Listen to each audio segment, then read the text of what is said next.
গতকালকে রাত্রে আমি খবরটা পেলাম যে নির্বাচন কমিশন এরকম একটা সিদ্ধান্ত নিয়েছে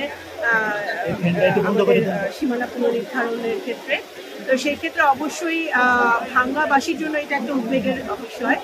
এই ইউনিয়নের যারা জনগণ আছে তারা আমি দেখেছি আজকে তারা মাঠে নেমেছে, ক্ষুব্ধ তারা ইমোশনাল। অবশ্যই আমি বলবো যে আমি তাদেরকে অনুরোধ করব আমার পক্ষ থেকে এবং নগরকান্দাবাসীর পক্ষ থেকে যে আপনারা তাদেরকে শান্ত থাকতে হবে, ধৈর্য ধরতে হবে। অবশ্যই আমরা অভিযোগ কর্মকর্তার সাথে আমাদের দিক থেকে কথা বলবো। আমি এই ব্যাপারে যেহেতু আগে ওয়াকিবহাল ছিলাম না, আমি আজকে জানলাম এবং আমি অবশ্যই এটা নির্বাচন কমিশনের সাথে কথা বলবো যাতে একটা সুষ্ঠু সমাধান এটা হয়।